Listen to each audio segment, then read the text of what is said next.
Information ऐसे है जो पहले से ही प्रिंटेड है, जैसे कि ये वाला पार्ट पहले से ही उसमें होगा, ये वाला पार्ट पहले से ही उसमें होगा, क्यूआर कोड पहले से ही उसमें होगा, आपका पुराना फोटो भी उसमें पहले से होगा। तो आपको क्या करना है, सिर्फ नया फोटो जो अभी का फोटो है वो आपको यहाँ पे कलरफुल फोटो चिपका देना है।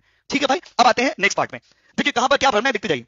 यहाँ पर डेट ऑफ बर्थ कैसे भरिएगा, डेट ऑफ बर्थ तो देखिए जैसे कि आज जब मैं ये वीडियो बना रहा हूं तो आज 12 तारीख है, तो 12 तारीख, ठीक है, एग्जांपल दे रहे आपको कि आप डेट ऑफ बर्थ किस फॉर्मेट में भरिएगा। ठीक है, मंथ कौन सा 11 और मान लीजिए ईयर कौन सा तो 2025, तो इस फॉर्मेट में आप डेट ऑफ बर्थ को फिलअप करिएगा, मतलब डेट ऐसे लिखिएगा, मंथ ऐसे लिखिएगा और ईयर को ऐसे लिखिएगा। ठीक है, अब आते हैं नेक्स्ट पार्ट में। आधार नंबर अगर आपका अवेलेबल है तो, मोबाइल नंबर अगर आपका अवेलेबल है तो, पिताजी का नाम, ठीक है, पिताजी का एपिक नंबर अगर अवेलेबल है तो, माताजी का नाम, माताजी का एपिक नंबर अगर अवेलेबल है तो, नहीं है तो ब्लैंक छोड़ दीजिएगा। ठीक है, स्पाउस नेम, स्पाउस नेम किसके लिए है, जो लोग मैरिड हो, मतलब अगर आप मैरिड हो, ठीक है, तो अगर आप फीमेल हो तो आपके पति का डिटेल्स, और अगर आप मेल हो तो आपके पत्नी का डिटेल्स, इसी को स्पाउस बोलते हैं हम लोग। ठीक है, यहाँ पे फिलअप कर दीजिएगा अगर अवेलेबल है तो।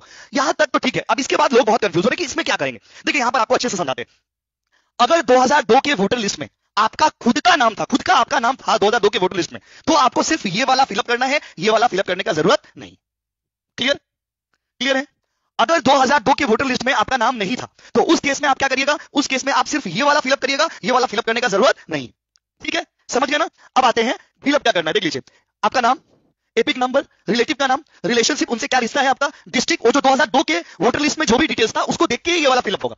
याद रखिएगा 2002 के वोटर लिस्ट में किस डिस्ट्रिक्ट में थे, किस स्टेट में थे, कहां का विधानसभा का नाम क्या था, वो यहां पे आप फिलअप करिएगा। अच्छा याद रखिएगा यहां पर इलेक्शन कमीशन ने रिलेटिव किसको किसको माना है, तो आपकी मम्मी, आपके पापा, आपके दादा और आपके दादी, सिर्फ इन लोगों को ही रिलेटिव माना गया। अदर देन दैट कोई भी आपका रिलेटिव नहीं माना गया है इलेक्शन कमीशन के हिसाब से। ठीक है, उसके बाद आपका विधानसभा का नंबर, उसका पार्ट और उसका सीरियल नंबर दे दीजिएगा। ये पूरा फिलअप करने के बाद यहां पर सिग्नेचर, ठीक है, सिग्नेचर विद डेट, अगर आप खुद साइन कर रहे हो तो, और अगर आपका कोई रिलेटिव कर रहे हैं तो उनका सिग्नेचर विद डेट, मतलब सिग्नेचर विद डेट के साथ सिग्नेचर करिएगा। ठीक है, और अगर आप उतने एजुकेटेड नहीं हो, आपको साइन करने नहीं आता है, तो आपका थंब इंप्रेशन, मतलब अंगूठा का निशान। आई थिंक आप समझ